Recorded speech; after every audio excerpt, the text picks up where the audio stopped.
La multiplicación de los panes y los peces. Por la mañana temprano de aquel 30 de marzo del año 29, el maestro dio su acostumbrado paseo, pero, en esta ocasión, regresó antes de lo habitual. Algo sabía. Algo preparaba. Lo noté especialmente alegre. Bromeaba con todos y por todo. Al acercarse a Felipe preguntó: ¿qué comeremos hoy? El intendente sonrió sin ganas. Señaló una cesta de esparto y lamentó: pan duro y pescado curado. Dudó unos segundos y añadió: no sé si llegará para todos. Se refería a los 13. Yo disponía de mi propia comida. ¿Por qué? Indagó el rabí. Felipe se aproximó a la cesta y contó las hogazas de pan, así como las tilapias. 5 panes, manifestó con amargura, y 2 peces. Y mostró una de las piezas de pan. Era negra y dura como una piedra. Podía pesar 1 kilo. Las tilapias no eran muy grandes. Se trataba de las cromis, muy comunes en el Yam, de unos 20 o 30 centímetros de longitud. Peso aproximado, 400 gramos cada una. Carne excelente y demasiadas espinas, para mi gusto. Pedro, que asistía a la conversación, apuntó: y aún falta la cena. Felipe intervino de nuevo. Olvidaba el arroz. Y señaló un puchero. Puede que contuviera un par de kilos de arroz crudo. En eso se acercaron Andrés y Mateo. Y el rabí, sin perder la sonrisa, como si de una broma se tratase, interrogó al jefe: ¿qué vamos a hacer con esa multitud? No tienen que comer. Se miraron, desconcertados. Y Jesús tomó el puchero del arroz, lo levantó, y exclamó, divertido: creo que tenéis un problema. Felipe, que no estaba para chistes, intervino: maestro, pensamos que deberías despedir a esa gente. ¿Por qué? Se interesó el Galileo, cada vez más sonriente. ¿No podéis alimentarlos vosotros? Felipe estaba perdiendo la paciencia que le quedaba. Y arremetió: maestro, estamos en mitad de la nada. ¿Dónde compramos la comida? ¿Marchamos a Saidán? Ni con 200 denarios nos apañaríamos. El Galileo escuchaba en silencio, cada vez más divertido. Por supuesto que sabía lo que estaba a punto de ocurrir. Andrés se puso del lado de Felipe, pero el Hijo del Hombre no cedió. Y continuó insistiendo: tenéis un problema. Y así conversaron, inútilmente, durante un rato. Ninguno cedía. Es más, en esos momentos entendí. El rabí estaba al tanto del asunto del maná y de los planes para la coronación. Pedro no dijo ni palabra. Terminado aquel breve intercambio de pullas, el Galileo cambió de actitud. Se sentó en la hierba y solicitó que le trajeran la cesta y la olla, con el arroz. Su rostro prescindió de la sonrisa y observé cómo se iluminaba. Algo iba a suceder.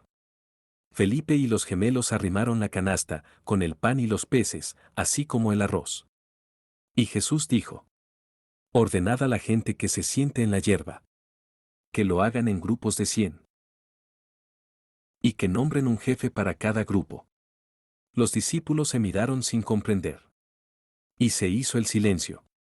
¿Qué pretendía el rabí? En esos instantes supe lo que iba a ocurrir. Y el Galileo, dirigiéndose a Andrés, repitió: en grupos de 100. A continuación, tomó uno de los panes, entornó los ojos y alzó el rostro hacia el azul infinito del cielo. Mis piernas temblaban. Y el rabí guardó silencio durante medio minuto. Aquellos hombres, desconcertados, no sabían qué pensar. ¿Qué hacía el maestro? ¿Por qué oraba? ¿O no estaba rezando? ¿Qué pasaba con aquel pan? Era la única comida. ¿Se disponía a entregarla a los 5000? ¡Qué ridiculez! No había ni para empezar. Pero el Hijo del Hombre sabía lo que estaba haciendo. Jesús dio las gracias al Padre Azul. Lo hizo 5 por 5, alto y claro, de forma que todos pudiéramos oírle. Después partió la hogaza. Mejor dicho, lo intentó.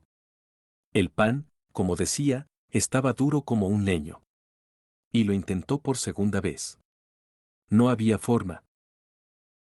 El rabí, entonces, abrió los ojos y rectificó. Tenemos un problema. Nadie comprendió. Finalmente, con no poco trabajo, el maestro logró partir la hogaza. La besó y fue a entregar las dos mitades al asombrado Andrés. El silencio regresó al grupo. El hijo del hombre tomó entonces una de las tilapias curadas y volvió a entornar los ojos. Repitió en silencio la plegaria, supongo, y troceó el pescado, esta vez sin problemas, en 4 partes. Dio las gracias a Abba y lo dejó en las manos del jefe de los discípulos. E hizo lo mismo con un puñado de arroz. Ahora, explicó sonriente, llevad la comida a la multitud. Nadie se movió. Nadie comprendía. ¿La comida a la gente? Eran más de 5000. Allí solo había 5 panes, 2 tilapias y algo de arroz. ¿Se había vuelto loco? Los discípulos contemplaban la cesta y el cubo y después desviaban la mirada hacia el Galileo. Pero no hubo más explicaciones. Felipe resumió el pensamiento de todos. Señor, ¿y qué hacemos con esto? El hijo del hombre, comprendiendo el desconcierto de su gente, replicó con una sonrisa y con 2 palabras, al tiempo que batía palmas. Aire. Aire. Estaba claro. Había que repartir las 5 hogazas de pan, las 2 tilapias y el arroz. Había que distribuirlo entre 5000 personas. ¡Qué locura!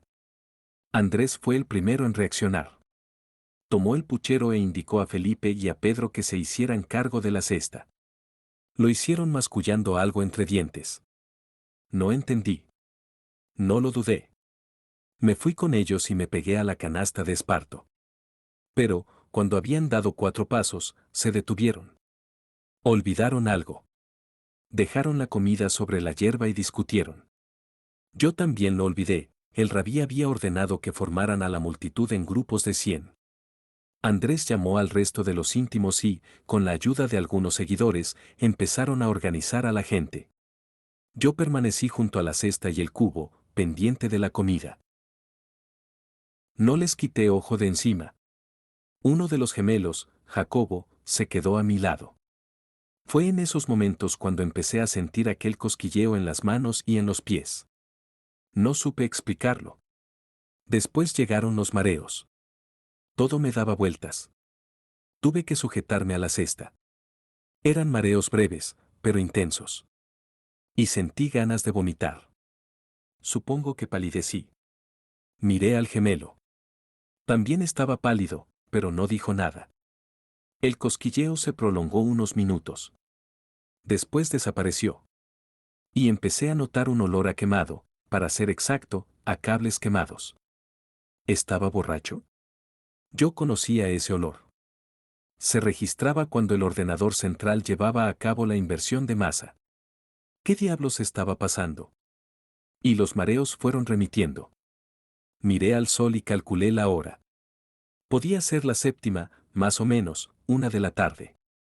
El gemelo continuaba pálido. Había bajado la cabeza y se hallaba agarrado al cubo con gran fuerza. Pero siguió mudo. Yo, no pregunté. Fue un error. Los discípulos y seguidores necesitaron 1 hora larga para organizar 50 grupos de 100 personas. Fue otro desbarajuste. La gente, con razón, preguntaba para qué. Pero Andrés no sabía qué decir. Y surgieron disputas. Algunos no quisieron sentarse y continuaron de pie. Y a eso de las 2 de la tarde, Octava, Andrés y el resto, sudorosos y de mal humor, regresaron al lugar donde nos encontrábamos. Alguien hizo una observación, el rabí no estaba. Miramos a nuestro alrededor, pero no lo hallamos. Imaginamos que se había retirado a las lagunas. Era su costumbre. Finalmente, a regañadientes, cargaron la comida y se dirigieron al primer grupo de 100 personas. Me puse en pie y volvieron los mareos. Pero, dando tumbos, me pegué a la canasta que cargaba Jacobo al feo. A su lado, sin disimular el enfado, marchaban Andrés, Felipe y el resto. Al llegar al grupo, Todos sentados, Felipe se encargó de tomar la mitad de una de las hogazas, situada en lo alto de la cesta. Pero, al agarrar el pan de cebada, algo pasó. Felipe lanzó un gemido y soltó el trozo de hogaza. Y sacudió los dedos de su mano izquierda, al tiempo que exclamaba: «¡Quema!». No podía entenderlo. Aquel pan llevaba 3 días con nosotros, como poco. Estaba duro y, lógicamente, frío. No pude resistirme. Me hice con el trozo que había caído en la hierba y tuve que soltarlo. Sentí un calambrazo. ¿Me estaba volviendo loco? ¿Electricidad en el año 29? ¿Y en un pedazo de pan? Eso era inviable y absurdo. Andrés recogió la mitad de la hogaza, pero, ante nuestro asombro, no pasó nada. Se dirigió al jefe de grupo, un anciano sin dientes, y le rogó que troceara el pan y empezara a repartirlo. Allí había 20 o 30 mujeres y un montón de niños. Los hombres nos contemplaban, desconcertados. ¿Con un mísero trozo de pan pensaban alimentar a 100 criaturas? Felipe seguía contemplando sus dedos. Aparecían rojos. Yo los tenía igualmente doloridos. Pero las sorpresas no habían terminado. El jefe de los discípulos agarró la tilapia que seguía entera y esperó a que el anciano troceara el pan. Su intención era entregársela a continuación y que procediera a idéntico troceado, repartiéndola después entre los presentes. Pero algo sucedió. Yo no fui consciente al principio. Estaba absorto en el asunto de la electricidad. Oí rumores en el grupo. Después, algún grito aislado. Me asomé por encima del jefe de grupo y quedé pasmado. ¿Pasmado? No sé cómo definir la situación. El anciano partía y partía el pan y repartía trozos, pero la media hogaza continuaba entera. Me coloqué a medio metro de las manos del hombre que repartía. No había duda. No estaba soñando. El pan seguía entero, intacto, a pesar de los pellizcos propinados por el sin dientes. Y el rumor inicial se convirtió en clamor. Y otras gentes se apresuraron a correr hacia nuestro grupo. Andrés y el resto de los discípulos aparecían tan asombrados como este explorador. Nadie entendía qué estaba sucediendo. Y el buen hombre, el sin dientes, siguió partiendo el pan de cebada. Miró en 2 oportunidades al jefe de los íntimos, preguntando qué debía hacer, pero Andrés fue incapaz de abrir la boca. Por supuesto, aquel beduino no sabía lo que estaba sucediendo. Y una vez distribuidos 100 trozos de pan, sin mediar palabra, Andrés le entregó la tilapia, musitando un tembloroso: «Repártela». Asombroso. El anciano procedió y fue partiendo el pez curado. Y cada trozo pasó de mano en mano. Conté otras 100 porciones. Me froté los ojos. ¿Era una pesadilla? No. Allí seguía la tilapia, enterita, entre los dedos del jefe de grupo. Y sucedió algo no menos desconcertante. El anciano, de pronto, supongo que medio consciente de lo que llevaba entre manos, rompió a reír. Fueron unas carcajadas sonoras y rotundas que llenaron la pradera. Y la risa se contagió. En cuestión de segundos, seguidores y discípulos empezaron a saltar y a gritar. Aquello fue el caos. Y en uno de los saltos, Felipe fue a tropezar con el cubo de arroz, derramando el contenido. Allí quedó, esparcido en la hierba. Cuando Andrés consiguió poner orden, los íntimos prosiguieron el reparto de los panes y los peces.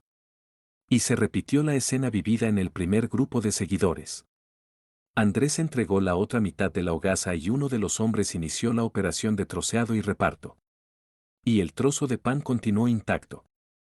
Fue entonces cuando me fijé en la canasta. Conté de nuevo las hogazas. 5. No era posible. Y volví a contar. 5. Yo había visto cómo troceaban las 2 mitades de una de las hogazas. ¿Cómo era posible que siguiera allí, en lo alto de la cesta? No tengo palabras. No sé cómo lo hizo, pero lo hizo. Y lo mismo sucedió con las tilapias. A pesar del reparto, siempre estuvieron allí, en la cesta, entre los panes. Una entera y la otra dividida en 4 trozos. Me eché prácticamente encima de la canasta. ¿Dónde estaba el truco? No fui capaz de descubrir la trampa. Cada vez que Andrés tomaba una hogaza o un pez, en lo alto de la cesta aparecía el pan o la tilapia que el jefe de los discípulos mantenía entre las manos. ¡Qué espectáculo! El reparto se prolongó durante 3 horas. En un momento determinado ayudé en la distribución de la comida. Creo que fue en el grupo 44. Al tocar el pan lo noté crujiente, como recién horneado. ¿Cómo podía ser? Lo mordisqueé, naturalmente. Era pan, sin más. La gente estaba perpleja y feliz. Todos comieron. Al terminar, me senté junto a las rocas basálticas e intenté racionalizar lo ocurrido. Empeño inútil. Según mis cuentas fueron repartidas 1000 hogazas de pan y 1250 peces. En total comieron 5193 personas, el 40%, aproximadamente, fueron mujeres. Se recogieron 12 canastos con las sobras, más la cesta original. 13. En Cábala, es el símbolo del amor eterno. Como digo, no fui capaz de hallar una explicación medianamente lógica y científica. Si cada hogaza contenía trillones y trillones de átomos en movimiento, girando a 1015 Hz por segundo, ¿cómo pudieron ser materializados? ¿Qué clase de fuerza o poder es capaz de algo así? Además, la sustitución, no sé qué palabras utilizar, tuvo que ser efectuada en periodos de tiempo inimaginablemente cortos, de forma que el ojo humano, éramos más de 100 individuos en cada grupo, no fuera capaz de captar la reaparición del pan o de la tilapia. La gente que acompañaba al maestro, como llamaba Jasón a los ángeles, tuvo que trabajar en tiempos tan reducidos como el atosegundo, 10 a 18 segundos, una trillonésima de segundo, mucho menos que un parpadeo. ¿Y una idea quedó flotando en mi mente? ¿Fue manipulado el tiempo? Muy posiblemente. El olor a cableado eléctrico era una pista. Ahí lo dejé. Me sentí incapaz de desguazar el prodigio. La ciencia, tal y como la conozco, no tiene palabras. Naturalmente, los evangelistas contaron el portentoso suceso a su manera, como siempre. Mateo, 14, 13 a 21, habla de la primera multiplicación. Que yo sepa solo hubo una. Además, asegura que Jesús curó a los enfermos que vio al desembarcar. Falso. Cuando desembarcamos no había gente, llegaron después y no se produjo curación alguna, que yo sepa.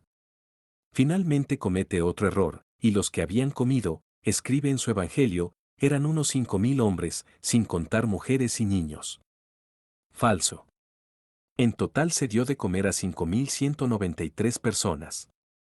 Para colmo sitúa el prodigio de la multiplicación de los panes y los peces muy próximo a la ejecución de Jehoanán por parte de Herodes Antipas. El Bautista, como narró Jasón, fue muerto el 10 de enero del año 28. En el momento de la multiplicación habían transcurrido 14 meses. Marcos, que copia a Mateo, comete el mismo error respecto a la ejecución del Bautista. Después escribe, y se fueron en la barca, aparte, a un lugar solitario.